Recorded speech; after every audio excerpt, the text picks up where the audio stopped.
Cut. We ain't doing that.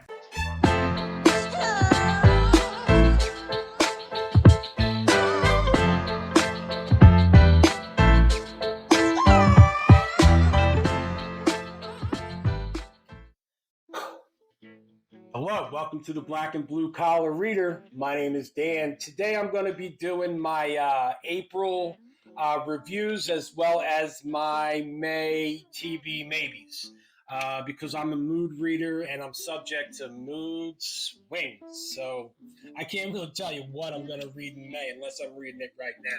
So let's just get into it, right? I read 5 books in the month of April. The first book being Pawn's Gambit. I did a dedicated review for this book. I gave it 5 stars. It was a character-driven book with excellent actions, and I enjoyed the themes in these books. I love both books in the Mortal Technique series. Go check out Rob J. Hayes because what he's doing with these books and these characters and these endings, I'm thoroughly enjoying. I'll probably jump into Spirits of Vengeance, which is the 3rd book in that series, as soon as I'm able because I hear that book is the best of the 3.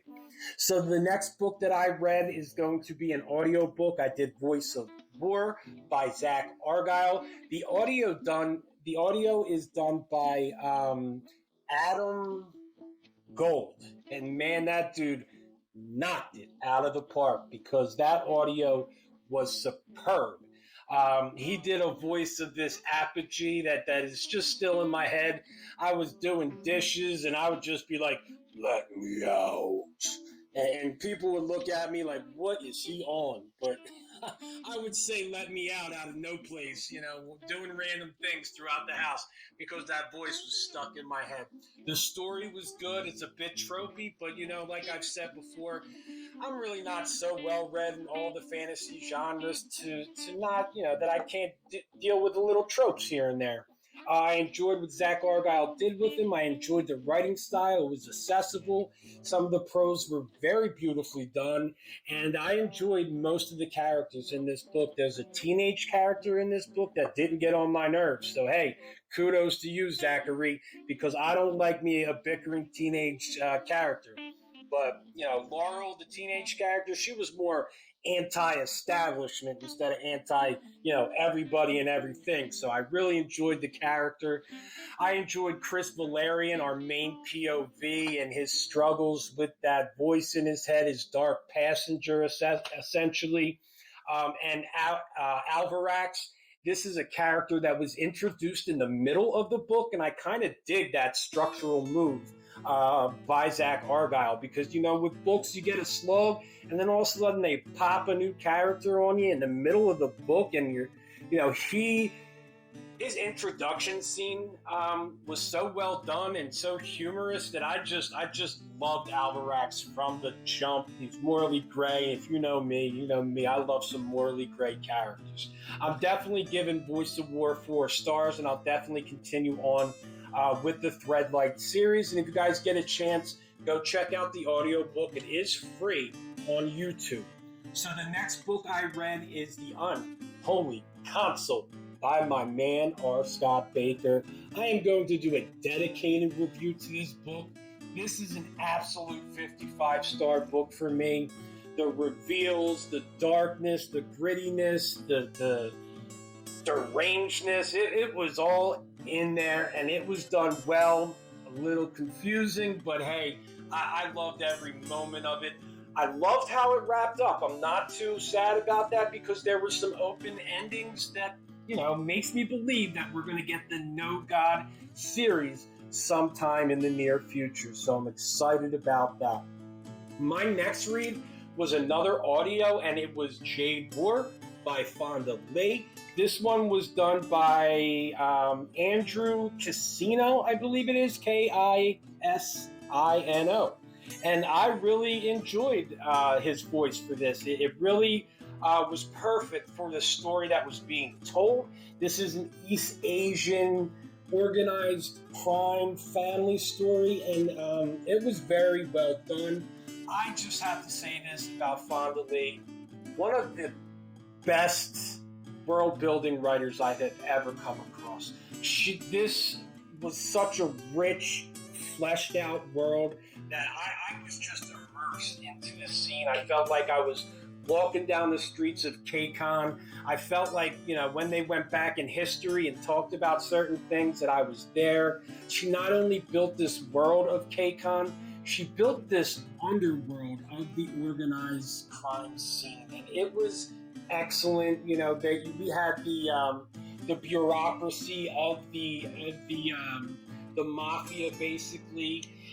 We had the pillar, who is your godfather, your second in command, the horn, and then we had the fist, the hand, the fingers. I loved how all that was broken down. She added colloquialisms, like how I use that big word, right? So she added dialogue with colloquialisms, which were like sayings like, coming down from the forest. Yo, we're gonna come down from the forest, and that means that we're about the gang war. And another one is like, I offer you a clean blade. That means, knuckle up because we about to duel. And that just gave it more rich in history, because these words were obviously passed down generation to generation among this organized crime family, as well as the other families the other crime families within this world. It was amazingly done. My one little gripe is just because, we do have fantasy tropes, we also have gangster tropes, and some of those were definitely well realized in this story. We have a person, in the story that doesn't want to be a gangster and wants to live on their own, and they get pulled back in. And we also have the marital strife between like a leader of a clan, of a gang, and that has been done. We also have the bickering between the OGs and the new school, and we also have the hot-headed brother, and these were tropes that had been done in other gangster stories that I just recognized, and unfortunately made the story a bit predictable for me. However, that's not going to take away from everything. I enjoyed the magic system. I thoroughly enjoyed the world building, and I am in for the rest of this series. I already have Jade War, the audio book, and I will be continuing on with that series. It was very well done. So my next read is going to be Men at Arms by Terry Pratchett. And I would give this 55 stars if I could. I now know, this is the second book I've read in the Discworld sub-series of the Night Watch. And I haven't read any other sub-series books, The Witches, Death, or any of the other books in the series. I do have Small Gods that I want to get into. But this book just really fleshed out the world more. We got the Assassin's Guild, we got the Clowns Guild, we got the Beggars Guild. I think we even got a Dogs Guild. And we got to dive more into Carrot's character, which I really, really enjoyed. Sam Bynes was placed on the back burner a little in this book, but I kind of didn't mind that. This book also touched on some amazing themes. Me being a sociology major, this book touched on class, race, gender, even gun control. And it was just so well done and humorous that I just absolutely loved this book. It's essentially, there's a mystery, something is stolen from the Assassin's Guild, and, the Night Watch is on the case, and all of a sudden people are being murdered as well, and all these things connect, and we're essentially trying to solve a mystery, and there are new recruits so that there's diversity in the Night Watch. There's a troll added, a dwarf added, and a wolf, and somebody else is added. So this was just an amazing story. I loved it, and like I said, I now know why Terry Pratchett is such a genius. So let's get into what I'm doing for May. I am going to be buddy reading Empire of Silence by Christopher Rocchio with Chris Nago from Chris's channel. We are also going to do a live discussion on this book after we are finished. I have to say, I jumped into the first chapter of Empire of Silence, and Christopher Rocchio's writing is exceptional already. It is awesome. I'm starting to get to know the characters. I'm about 8 chapters in, and I'm all the way in on this one. It is starting off excellent, and I can't wait to see where this story goes. I am also buddy reading Blood Meridian with Epic from Epic Tales. I am about 30 pages into Blood Meridian, and man, here's another writer that is just exceptional.